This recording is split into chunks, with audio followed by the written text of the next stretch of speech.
6 mars 1916. Mes bien chers parents, je vous fais cette lettre à la pâle lumière d'une bougie sur une méchante table, confectionnée par nous, ainsi que notre baraque ennemie. Presque tous les camarades dorment. Il est 19h30.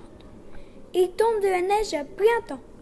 Mais enfin pour cette nuit, s'il n'y a rien, je suis à l'abri.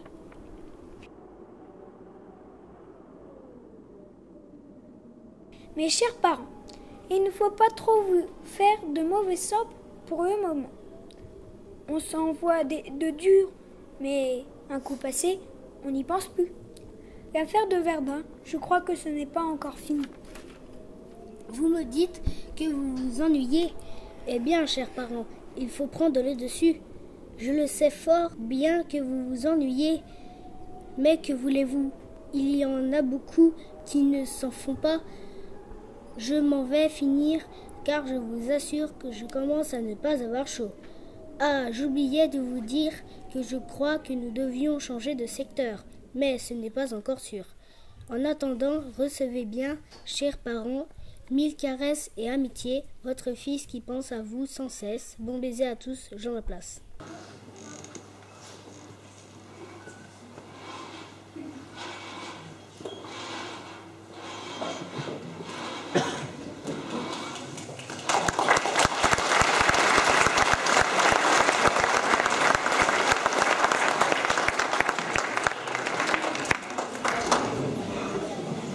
Jean, notre cher fils adoré, nous avons été très heureux de recevoir de tes nouvelles et surtout de te savoir vivant. Nous nous faisons beaucoup de soucis pour toi. Nous savons que tu nous as dit de ne pas nous inquiéter pour toi, mais nous ne pouvons nous en empêcher. Tu nous manques, tellement, et tu risques ta vie à chaque minute. Fais bien attention à toi. Nous tremblons tous les jours en voyant passer monsieur le maire, espérant qu'il ne s'arrête pas chez nous. Malheureusement, à chaque fois, c'est un camarade qui disparaît. Hier, c'est le fils Bondou qui est tombé à Verdun. Comme nous plaignons ses parents, c'est déjà le 42e à Cercy qui laisse sa vie dans cette boucherie depuis le début de la guerre. Sans parler des blessés, quel malheur! Nous espérons que la guerre va bientôt se terminer pour que ce carnage cesse enfin. Écris-nous vite pour nous dire où tu es. La vie est tellement dure sans toi. Nous t'embrassons tendrement, tes parents qui t'aiment.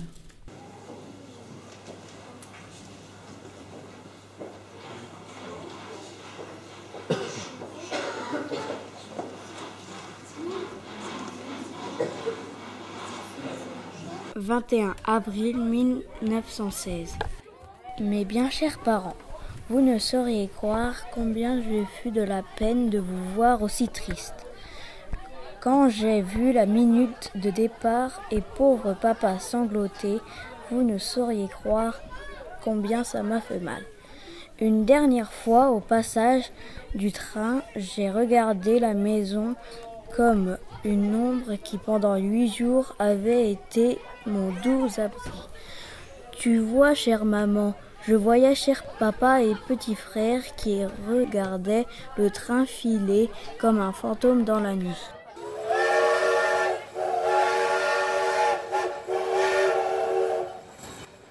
Je ne pouvais les voir puisqu'il faisait trop noir, mais les voyais tout de même dans ma pensée, comme j'aurais voulu être seule pour pouvoir vider mon cœur.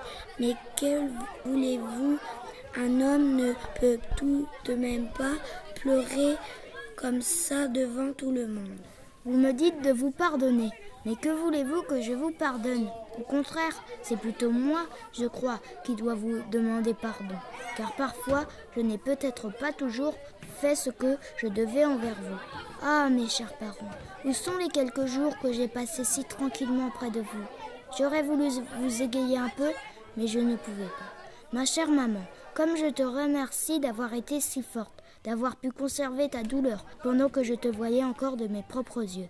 Alors, courage! Recevez, mes chers parents bien-aimés, mes plus tendres et bons baisers à tous, votre fils qui vous aime pour la vie.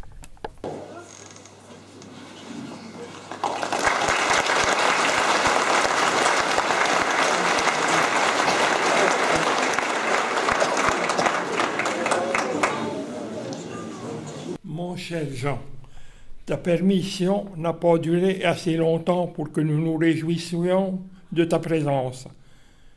Nous avons été bouleversés de ton départ pour le front, comme tu as pu le constater par toi-même sur le quai de la gare. Nous avons tellement peur pour toi et tes camarades.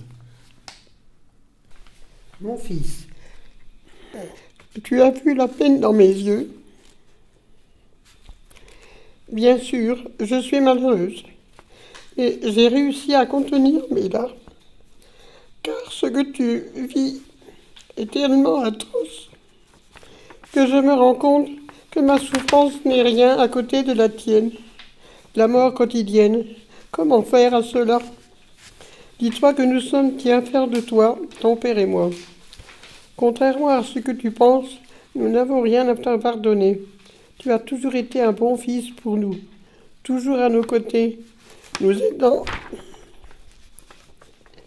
à chaque fois que nous en avions besoin.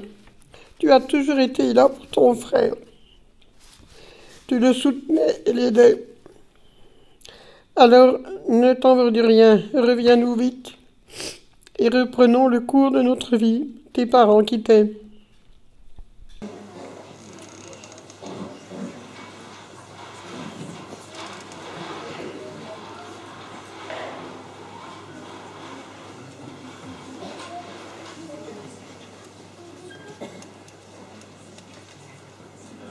« 5 juin 1916. Bien chers et bons parents. Mes chers parents, où est le jour où nous pourrons dire tous en cœur, c'est fini. Oh, quelle joie ce jour-là, que de soulagement va-t-on éprouver. Je ne sais comment j'ose parler de ça, mais pourtant beaucoup de choses peuvent arriver. J'ose espérer tout de même, mes bien chers parents. Certainement, on se demande comment ça ira après la guerre. Autant la crise est terrible pour les uns, autant elle est bonne pour les autres. Je me suis aperçu que dans la vie, il y en a qui traversent de belles périodes au prix des autres. Ma foi, après la guerre, on tapera le pain où il y en aura de trop. Alors, une fois de plus, courage et confiance, et ne vous laissez manquer de rien surtout. Mes bien-aimés parents, ayez courage et espoir. Il faut espérer que tout se passera bien malgré tout ce que l'on supporte, vous et moi. Je vais terminer en vous envoyant tous mes tendres baisers et ma plus profonde amitié à tous. Votre fils qui vous aime par-dessus tout, Jean Laplace.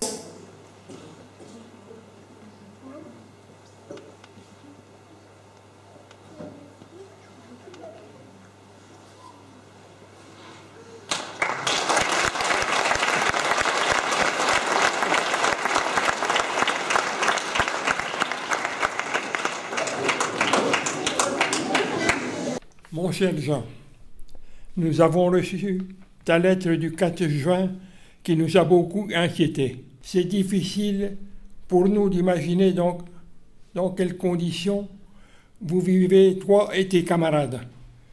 Mais ta lettre nous a aidés à comprendre votre malheur, votre souffrance et votre désespoir.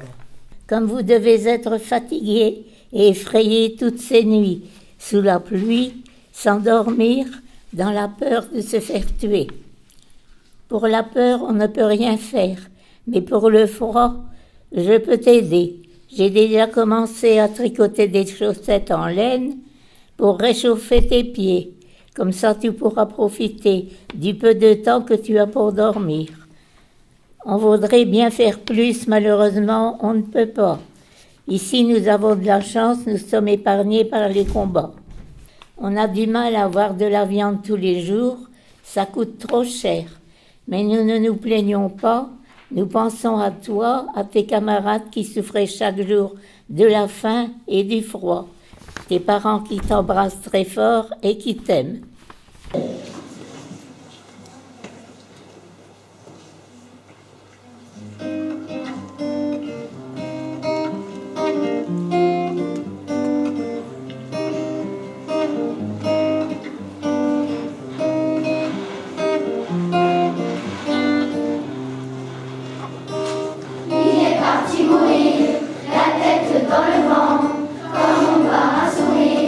Entre les dents, les femmes s'abattent.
4 juin 1916.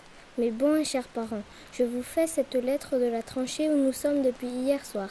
Et je vous assure, mes chers parents, que c'est un sale coin. On n'y voit rien du tout. Nous sommes en pleine forêt. Surtout que pour comble, la pluie est tombée pendant 24 heures sans s'arrêter. Alors, vous parlez d'une nuit. On ne voyait rien du tout. Oh, chers parents, quelle affreuse nuit j'ai passée cette nuit sous la pluie. Je vous assure que c'est malheureux d'avoir froid aux pieds à un tel point que ça empêche de dormir pendant le petit moment dont l'on dispose. Oh, chers parents, comme je suis heureux tout de même que vous ne puissiez pas me voir, car je vous assure que ce serait trop cruel pour vous de me voir dans une situation comme ça.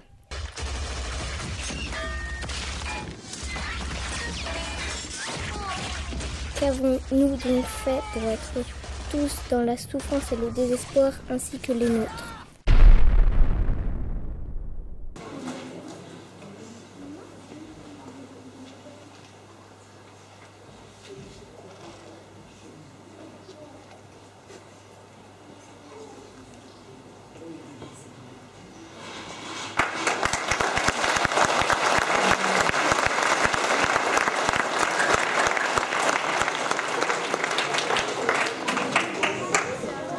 Notre cher fils adoré, nous espérons te trouver en bonne santé et en sécurité le plus possible. Nous n'osons plus espérer la fin de la guerre. Nous prions juste que tu restes en vie et que tu ne sois pas blessé. Pour nous, la vie est de plus en plus difficile. Ce matin, je suis allée à la boucherie. Les prix ont encore augmenté. Nous peinons à nous chauffer car nous n'avons plus de charbon. Tout est trop cher. Et encore, ça ce n'est rien par rapport aux fabricants d'armes. Ils s'enrichissent sur votre peau. Ceux-là ne connaissent pas la faim et le froid, contrairement à nous et surtout à vous, pauvres soldats. Ça nous étonnerait qu'ils partagent leur argent à la fin de la guerre. Nous devrons reconstruire nos vies, mais eux pourront compter leur argent. Nous sommes tellement tristes de ne plus te voir. Nous souhaitons que tu reviennes vite. Tes parents qui t'aiment par-dessus tout.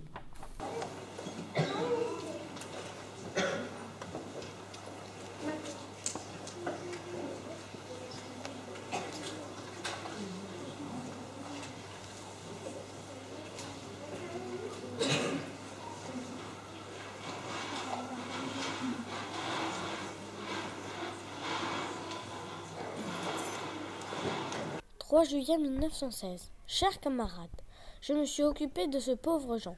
Comme vous le savez, tous les deux, on était comme deux frères. Soyez sûr que je n'ai pas failli à mon devoir de camarade. J'ai pu avoir les renseignements que voici. C'était au moment de la relève où nous devions passer quelques jours au repos. Nous étions pour quitter les tranchées quand il s'est déclenché un bombardement terrible. Et ce pauvre Jean s'est trouvé dans un coin très mauvais.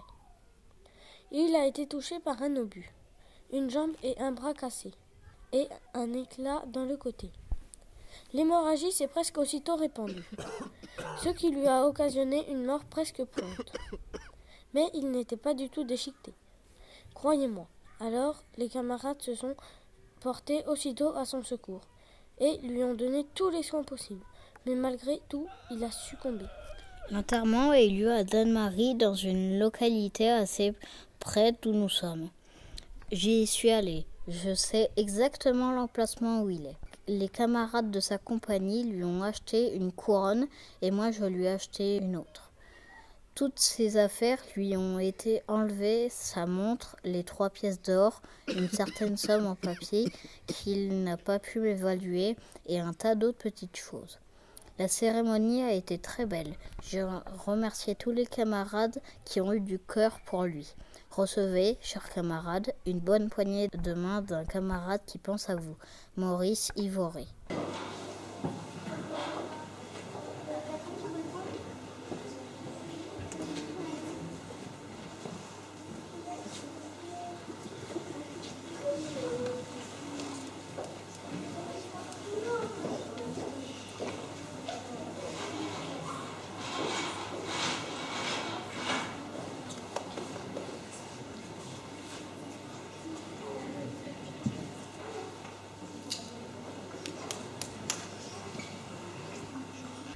Cher Maurice, tu ne peux pas savoir à quel point ta lettre nous a bien sûr bouleversés, mais aussi réconfortés. Cela nous a fait chaud au cœur de savoir que notre fils n'était pas parti seul, que tu étais à ses côtés dans ces derniers instants. Le récit de sa fin a été pour nous une dure épreuve, mais nous avons besoin de savoir pour comprendre, pour réaliser. Il est mort. Vraiment mort. Nous ne le verrons plus. Nous n'entendrons plus sa voix. Nous ne verrons plus son doux visage. Notre cher fils, savoir qu'il est parti vite et entier est également un réconfort pour nous, ses parents. Nous savons qu'il existe quelque part la dépouille de notre fils sur laquelle nous pourrons aller nous recueillir. Il ne fera pas partie des disparus, trop nombreux disparus de cette guerre sans nom. Grâce à toi, nous connaîtrons l'emplacement de cette tombe et pourrons la retrouver. Pour des parents, c'est inestimable. Remercie tous ses camarades qui ont assisté à son enterrement et l'ont ainsi aidé à quitter cette terre, alors que sa famille ne pouvait pas être là. Est-ce humain de laisser tous les hommes partir sans être accompagnés par leurs proches? Préserve-toi de cette boucherie et reviens-nous vite, afin que nous puissions tous parler de notre cher Jean, pour que jamais son souvenir ne s'efface. Nos pensées vont vers toi, les parents de Jean.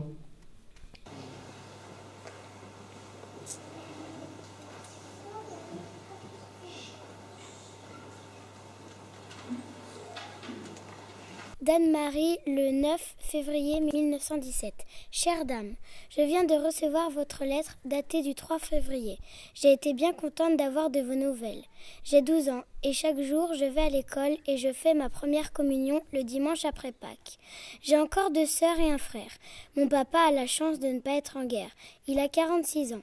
Il est mécanicien et entrepreneur de battage. Il a une scie à moteur pour scier le bois pour le chauffage. Votre fils chéri a été enterré un dimanche avec 9 de ses camarades chasseurs tombés au champ d'honneur.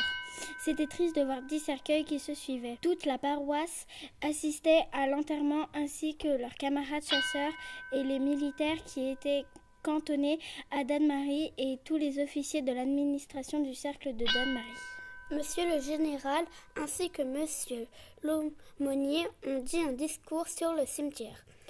Et c'est sur le cimetière militaire de Danemarie que reposent ces braves qui sont morts pour la patrie.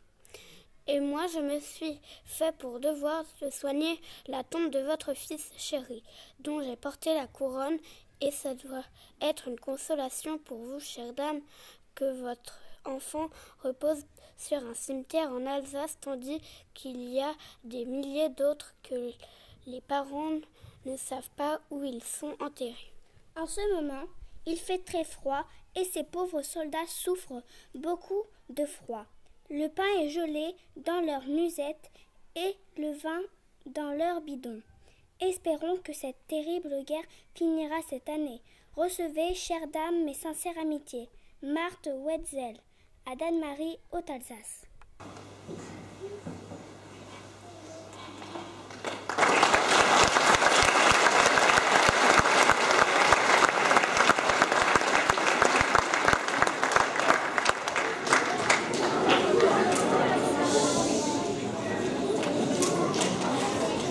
Chère Marthe, je vous remercie infiniment d'avoir assisté à l'enterrement de notre fils. Cela nous touche beaucoup que vous entreteniez sa tombe. Malheureusement, nous n'aurons sans doute pas l'occasion d'aller le voir avant la fin de la guerre. Ce serait trop dangereux. J'en n'aurais pas voulu que nous risquions notre vie pour se rendre sur sa tombe. Ça ne le fera pas revenir. Après la guerre, nous ferons tout notre possible pour rapatrier le corps de notre fils dans le cimetière de notre village. À ce moment-là, nous en profiterons pour vous rendre visite. Vous pourrez ainsi nous raconter plus précisément l'enterrement. Malheureusement, notre cher fils n'aura pas eu le temps de construire une famille. Nous ne connaîtrons jamais nos petits-enfants. Je pense à tous les moments que nous avons passés ensemble dans sa courte vie. Il avait tellement de choses à vivre. Nous allons tout faire pour protéger notre deuxième fils. J'espère que cette guerre ignoble et impitoyable va bientôt se terminer. Il faut que cette boucherie cesse. Recevez tout notre amour, chers parents de Jean Laplace.